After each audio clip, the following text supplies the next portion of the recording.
આ દેશમાં વિદ્યાર્થીઓના મહેનતની કોઈ કિંમત છે કે નહીં એવું ઘણીવાર થાય છે, કારણ કે જે પ્રકારે એમની સાથે વર્તણૂક થાય છે, એ સમાચાર આવે છે, એ જોઈને દુઃખ થાય છે.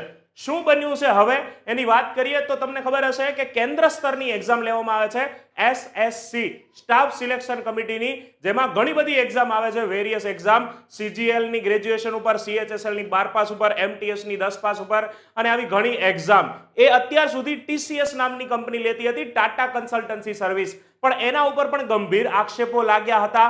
CGL ની એક્ઝામમાં પણ કંઈક રાજસ્થાનમાં કે ક્યાંક કોઈક સેન્ટરે જ એ પેપર લીક કરી દીધું હતું અને 53 થી 54 વિદ્યાર્થીઓ ઉપર ગંભીર આક્ષેપો લાગ્યા હતા.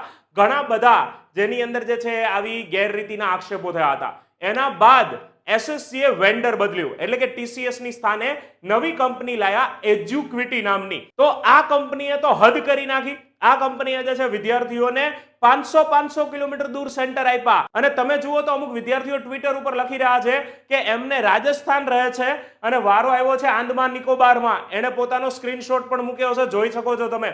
એના ઉપરાંત આ જે વેન્ડર છે એને 500 કિલોમીટર તો દૂર મોકલ્યા. વિદ્યાર્થીઓ જ્યારે ત્યાં પહોંચે છે તો ખબર પડે છે કે આજની એક્ઝામ કેન્સલ થઈ છે. તેઓ કહે છે કે ભાઈ હવે ટૂંક સમયમાં એક્ઝામ લેવામાં આવશે, હવે 500 કિલોમીટર દૂર આવ્યા છે, ત્યાં રહ્યા હશે, આટલો ખર્ચો કરીને બીજી વખત ખર્ચો કરવાનો અને માનસિક સ્થિતિ પણ બગાડવાની. અને આ જે નવી કંપની છે એમાં પણ ક્યાંક ને ક્યાંક આવી ટેકનિકલ એરર અને ઘણી બધી જે વિગતો છે એ વિદ્યાર્થીઓ મૂકી રહ્યા છે કે એમના કીબોર્ડમાં, માઉસમાં અને સર્વરમાં ઘણી બધી એરર પણ આવી રહી છે. તો વિદ્યાર્થીઓ સાથે સતત પ્રયોગ થાય છે. આવો પ્રયોગ આપણા ગુજરાતમાં પણ થયો હતો ફોરેસ્ટ અને CCE વખતે. અને તમને ખબર છે કે આપણા ઉપર ગુજરાતની અંદર પણ આ જે TCS એ એક્ઝામ લીધી હતી એના બાદ શું છબરડાઓ થયા હતા, કેટલી વખત આન્સર કી આવી હતી. પણ અહીંયા SSC માં કંઈ પણ થાય છે. આ 2 દિવસમાં 6 લાખ ટ્વીટ થઈ છે.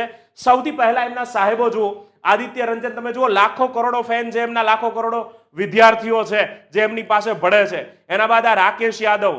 તો આ બધા એવા સાહેબો છે કે જેમના લાખો વિદ્યાર્થીઓ છે અને છતાં એમને કહેવું નથી પડતું કે તમે એમના માટે બોલો. અને ગુજરાતની અંદર વિદ્યાર્થીઓનો અવાજ કેટલા લોકો બને છે.